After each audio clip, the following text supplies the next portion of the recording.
So recently, I've taken a dive into a tool brand that I had never heard of before. And after the first tool I took a look at, which is the Worx 5-in-1 sander, I was completely blown away. So join me today as we dive even further into this brand with my two latest multifunctional tools.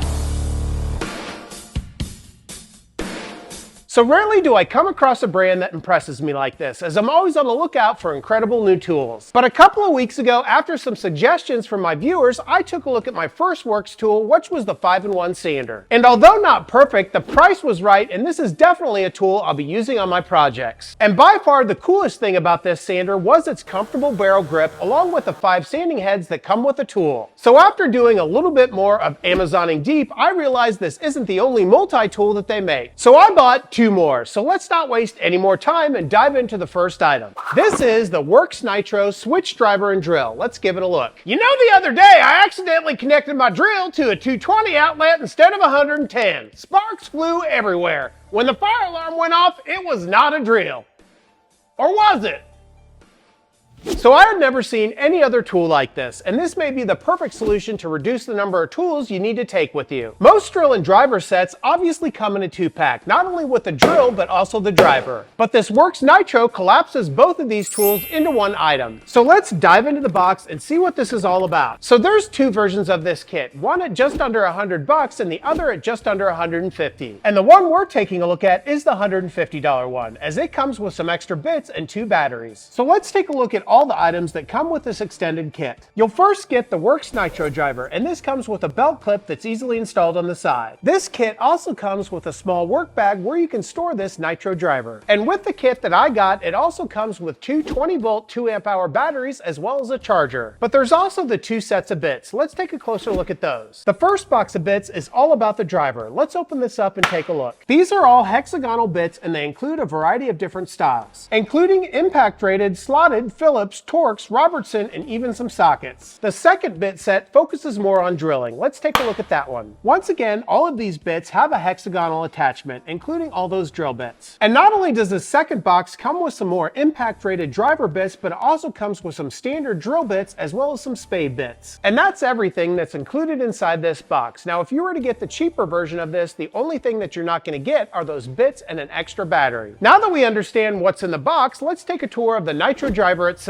One of the first things you'll notice about this driver, if we look at the very back, this has got a brushless motor. This brushless motor delivers 65% more power compared to the previous model, and it has 445 pounds of torque as well as 1700 RPMs. But let's start to take a dive into this tool by first taking a look at its very comfortable and ergonomic rubber grip. Not only is the grip extremely comfortable, but it also has a perfect placement of that trigger, and this is a variable speed drill and driver, which just means the more you pull the trigger, the faster your bit will rotate. Right above that variable speed trigger, you're going to find the mechanical directional change button. With a simple flick by your thumb or your index finger, you can quickly change the direction of your bit. If we migrate down to the bottom of the handle, you're going to find that battery port. Now, these batteries are called PowerShare batteries, and they're obviously interchangeable with any of their other tools. Not only that, but they're also stackable. So for some of their outdoor equipment which require more power, you can stack 2 of these same batteries to those tools. And I also really like the fact that they have a 5-bar battery readout, which just gives you a little bit more idea of where your battery's at. Now let's go to the top of the handle where you're going to find a secondary trigger. This red tab is the lock release for the drill and the driver component, which is located on the very front of the tool. By simply depressing that red tab, you can rotate the chuck in either direction to give you either a drill or a driver function. And with just a little click, that chuck locks into place. And right next to that dual-sided chuck, you're going to find a very bright LED light that's initiated once you pull the trigger. Now let's take a look at the very top of this Nitro driver. One of the first things you'll notice is this has got a 2-speed gearbox. With a simple flip by your thumb, you can change the speed from high to low. But that speed adjustment isn't the only adjustment you can make on the top of this tool. At the very tip of the tool, you're going to find a digital adjustment where you can change the setting of this tool to a driver setting versus a drill setting. And you may have noticed there's some backlit LED numbers for that driver setting. This is actually the torque setting for that driver. With a simple press of the button, you can go from 1 to 9 9 with that setting. And that about covers all the features of this Nitro driver, but let me talk about one other thing. This drill and driver is noticeably lighter than some of my other drills. In fact, it's almost a pound lighter. When I place the Worx on the scale with no battery, it comes in at 1 pound 14 ounces, versus my Festool, which comes in at about 2 pounds 12 ounces, which I think will definitely help with fatigue. But let's do a couple of tests with this new driver. So I'm going to grab a 2x4 and a couple of bits. First off, let's add the drill bit. This is easily done by pulling out on the locking tab and inserting the bit. Once the drill bit is in place, we can let the tool know that we have a drill bit installed by pressing the drill button. Now let's insert a Torx driver bit into the other chuck. To do this, we need to pull the red trigger and rotate the chuck so that the empty chuck is showing. And you can see how that drill bit is out of the way and is located right in front of the knuckle guard. Now we can add the Torx bit into the empty chuck in the same fashion we did that drill bit. And lastly, we need to let the Nitro know there's a driver bit installed by pressing the screw button. Now with both bits installed, you can see as we rotate the chuck, the drill will automatically recognize whether or not it's the drill bit or the driver bit. So let's first test out the drill. And for this, we're just going to drill into an old 2x4. And as you can see, the drill function of this tool works very well, and I have no problem drilling into this 2x4. But let's quickly test the driver function. To do this, we'll flip the chuck and you'll automatically see it switches to the driver function. In this case, we're going to start off with a torque of 1. Then all that's left to do is to drive in one of these 3-inch screws. You can see how easily it drives in this screw, and if we look at the head of this screw, you can see it's completely flush with the top of that 2x4. Now let's change the torque setting to 9 and drive in another screw right next to that first one. You can really tell there's quite a bit more power here, and if we look at the head of the screw, you can see it's totally buried. And for one final test with this Nitro, let's rotate the chuck and switch out that drill bit for a spade bit. And you can see that this drill not only has enough power for a regular drill bit, but also that spade bit. Well, I'll have to admit, I'm pretty impressed with this 2-in-1 drill and driver kit. Having a small footprint like this with enough power to handle woodworking, I think is a great pickup from Worx. But this isn't the only Worx multi-tool we're taking a look at today. Let's dive into our next. Before we do that, however, do me a huge favor, hit that subscribe button, leave a like, leave a comment, and share this video, as it really does help out this woodworking channel. And if you haven't checked out my website, go to FlynnDoggWoodwork.com, where you can get access to all sorts of fun woodworking accessories like all the t-shirts that I wear in my videos. And I've even just released some new models. And if any of these Worx multi-tools that we take a look at today interest you, I'll leave links in the description below so that you can go check them out for yourself. And finally, if you'd like to support this channel further, check out my channel memberships, where you can get early access to all my videos as well as one member video a week. Now let's get into that second Worx tool. This is the Worx 2-in-1 reciprocating and jigsaw. Let's give it a quick look. Speaking of jigsaws, I just completed an X-rated jigsaw puzzle of a man's crotch in less than 5 minutes.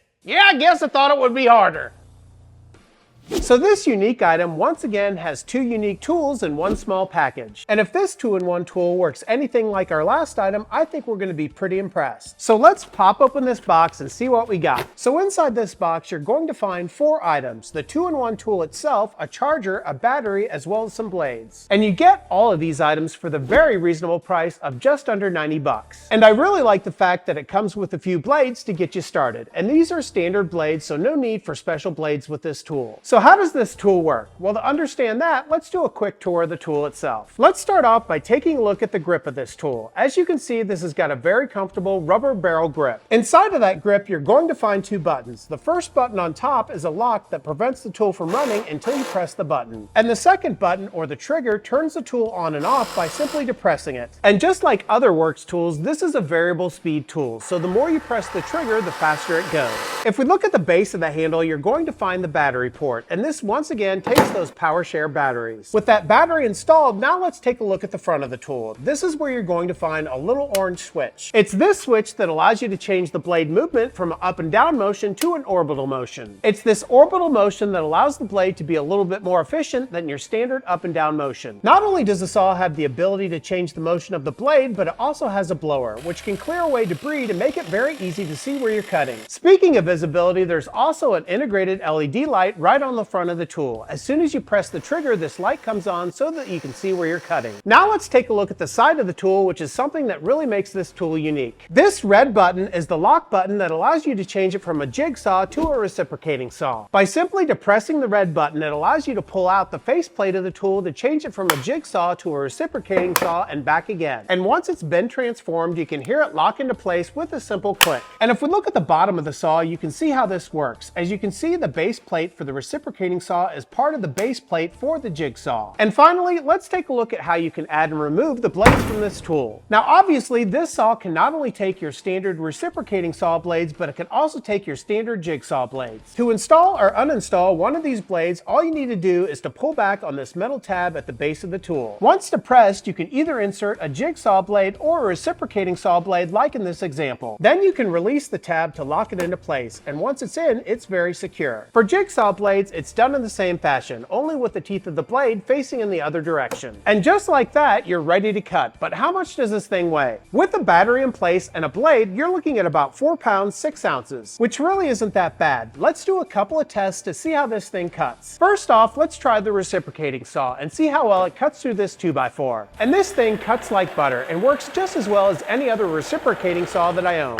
But let's test out the jigsaw function. To do this, we'll simply press that red button and convert the tool into a jigsaw. Then we can add the blade so that we can try it out. And with these kind of results, I can honestly say this thing works just as good as any other jigsaw that I own. And once again, having two tools like this in a small footprint is something that I don't think you can afford to overlook. Well, once again, I continue to be impressed by all of these multifunctional Worx tools. Well, I hope you enjoyed checking out my 2 latest additions to my shop, my Worx multi-tools. If you haven't already, be sure to hit that subscribe button, leave a like, leave a comment, and share this video, as it really does help out this woodworking channel. And if any of the tools we took a look at today interest you, I'll leave links in the description below so that you can go check them out for yourself. And be sure to check out my website, flynndoggwoodwork.com, where you can get access to all sorts of fun woodworking accessories like all the t-shirts that I wear in my videos. And I've just released some new models. And finally, if you'd like to support the channel further, check out my channel memberships, where you can get early access to all my videos as well as 1 member video a week.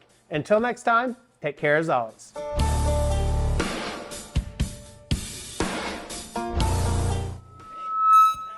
All right, let's get it. So somebody asked me the other day if I could name 2 things that hold water. I was like, well, damn, I just can't think of anything. Come on. Let's try this one. So if I had to smell 2 things for the rest of my life, I'd pick bacon and steak. But that's just my 2 cents. Come on. All right, last try. So I took a biology exam last week, and I was asked to name 2 things that are commonly found in cells. Apparently, Jared Fogle and Bill Cosby are not the right answer.